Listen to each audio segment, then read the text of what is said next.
پاکستان میں دہشت گردی کا زور جو ہے وہ کم ہوا ہے یا بڑا ہے، یہ وہ سوال ہے جو اس وقت سیکورٹی ایجنسیز کے سامنے بھی درپیش ہے، یعنی ان کو بھی، اور میڈیا جو ہے وہ بھی اس کے اوپر کام کر رہا ہے۔ اصل میں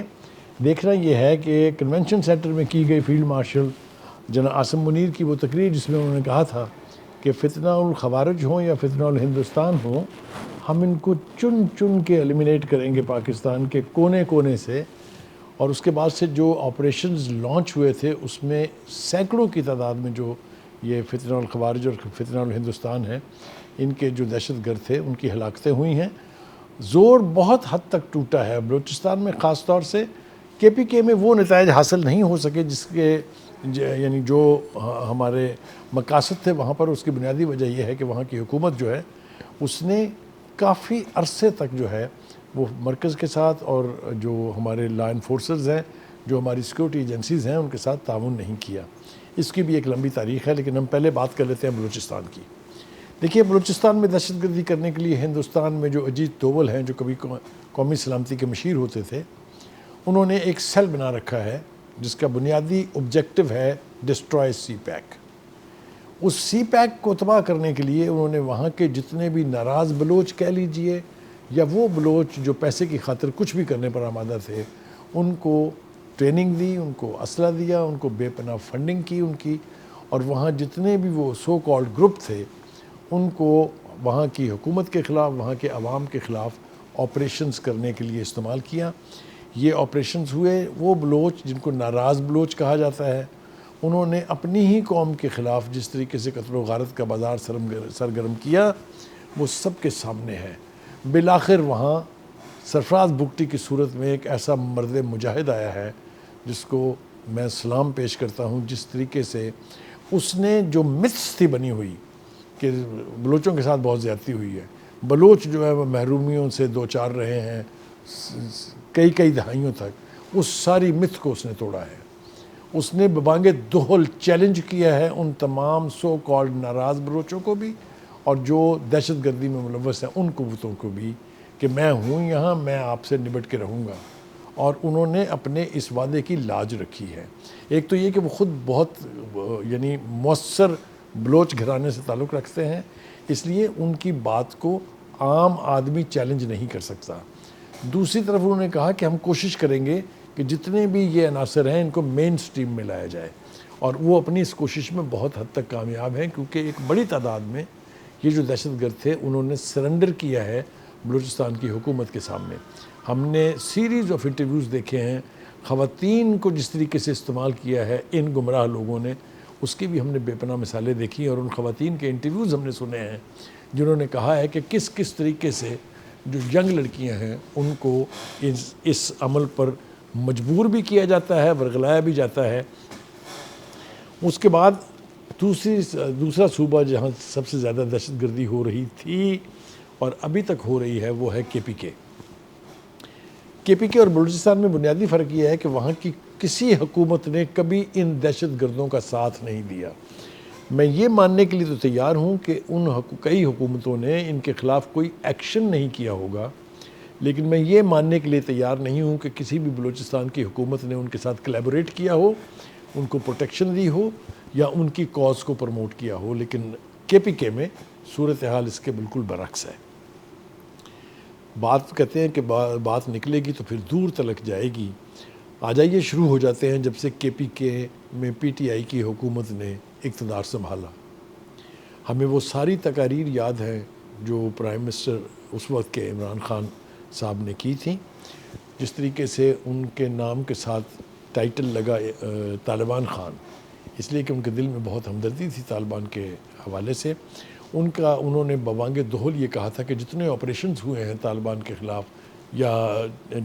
طالبان پاکستان کے خلاف وہ سارے غلط اور ناجائز تھے۔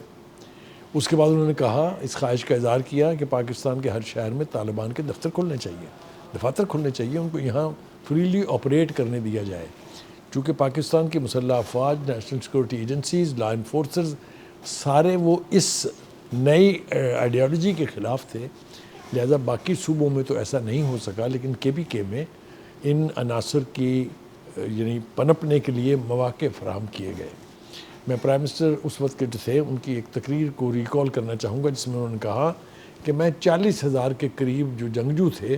ان کو لا کے پاکستان کے KP کے صوبے میں بسانا چاہتا ہوں، کیونکہ جب وہ یہاں کے لوگوں کے ساتھ گھل مل جائیں گے تو وہ شاید ترک کر دیں گے اپنی وہ روش جو ہے جس کی وجہ سے دہشت گردی میں اضافہ ہو رہا تھا۔ لیکن انفارچونیٹ بات یہ ہے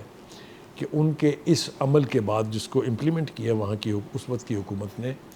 جو دہشت گردی کے واقعات میں نہ صرف برق رفتاری سے بہت تیزی آئی، بلکہ وہاں مقامی لوگ جو ہیں ان کی آوازیں بھی بلند ہوتی گئی ان تمام عناصر کے خلاف جن کو لا کے وہاں بسایا گیا تھا۔ سکسیسو گورنمنٹ جو KPK کی جو PTI کی رہی ہیں اس صوبے میں، انہوں نے سہولت کاری بھی کی ہے، فنڈنگ بھی کی ہے، اور ان کو پنپنے کا موقع بھی فراہم کیا ہے۔ ابھی حال ہی میں جو اس وقت چیف منسٹر ہیں ان کے اگر آپ بیانات کا جائزہ لیں تو وہ بھی اسی روش پر چلتے دکھائی دیتے ہیں، کیونکہ انہوں نے کئی مہینوں تک جو ہے وہ ان کے خلاف آپریشن جو ہے اس کو ریزسٹ کیا، اور بلکہ یہاں تک نقلیں اتار کے انہوں نے DG ISPR ہیں ان کی نقلیں اتار کے کہا کہ دیکھیے باہر سے آ کے یہاں بیٹھ کے ہمارے صوبے میں ہمیں بتاتے ہیں کہ ہمیں کیا کرنا چاہیے۔ ہم ان کو نہ صرف یہ کہ کوئی آپریشن کرنے نہیں دیں گے بلکہ ہم ریزسٹ کریں گے اگر ان کے خلاف آپریشن کیا گیا۔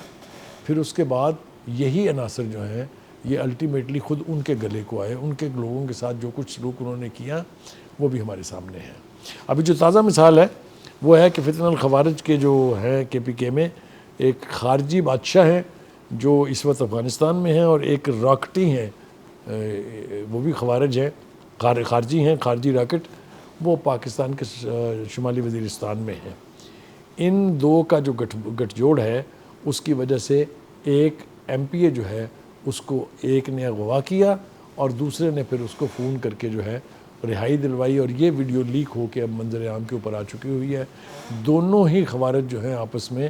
جو گفتگو کر رہے ہیں، اس کے بعد کسی ثبوت کی ضرورت نہیں ہے کہ KPK کی حکومت کے جو لوگ ہیں وہ اگر کہیں ان کے ہتھے چڑھ جائیں تو انہی کے اندر سے دوسرا گروپ جو ہے وہ ان کی رہائی کا باعث بھی بنتا ہے۔ تو یہ اب وہ کہتے ہیں نا کہ دس از انف، یا انف از انف، بہت ہو چکا ہے میرے خیال سے۔ پاکستان اب متحمل نہیں ہو سکتا کسی قسم کی دہشت گردی کا۔ تو میں اس فیلڈ مارشل کے ریزالو کے مکمل طور پر ساتھ ہوں کہ ایسے عناصر کا کلا کما ہونا چاہیے، اور اب خاص طور سے چونکہ انٹرنیشنلی دنیا بدل گئی ہے،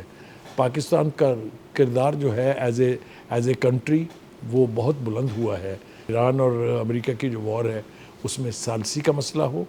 ڈپلومیٹک لیول کے اوپر جتنے انٹرنیشنل فورمز ہیں اور جتنے دنیا کے بڑے بڑے ممالک ہیں انہوں نے ہمارے رول کی، ہمارے کنٹریبیوشن کی تعریف کی ہے، ٹیلی فون کر کے مبارکبادیں دی ہیں۔ اس صورتحال میں اب ہم اپنے اندر کوئی بلیڈنگ وونڈ نہیں رہنے دینا چاہتے اور نہیں رہنے دینا چاہیے۔ میں سمجھتا ہوں کہ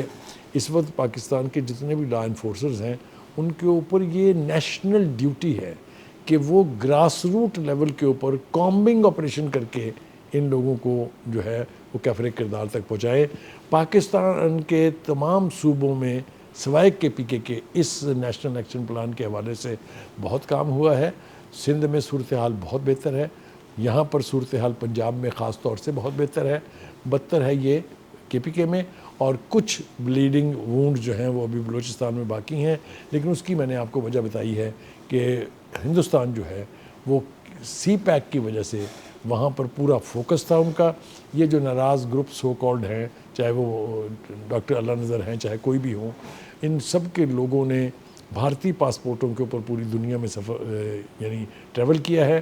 ان کو وہاں پر ہسپتالوں میں ان کے علاج ہوئے ہیں اور ان کو بے پناہ سرمایہ فراہم کیا گیا ہے۔ یہ سب کچھ ہم نے ڈوسیئرز کی صورت میں انٹرنیشنل کیپٹلز کو انفارم بھی کر دیا ہے اور انہوں نے ہمارا پوائنٹ آف ویو مانا بھی ہے۔ اب پوری دنیا یہ مانتی ہے کہ ہندوستان اور افغانستان یہ دونوں دہشت گردی کے سپورٹر بھی ہیں، سہولت کار بھی ہیں اور گڑھ بھی ہیں۔ پاکستان کو اس کے حوالے سے اپنی پالیسی بنا کے ان دونوں ہی خوارجیوں کو سپورٹ کرنے والے ملکوں کے لیے کوئی نہ کوئی لائحہ عمل اختیار کرنا ہوگا، اور اس میں اب کسی تاخیر کے ہم یعنی افورڈ نہیں کر سکتے کسی بھی تاخیر کو.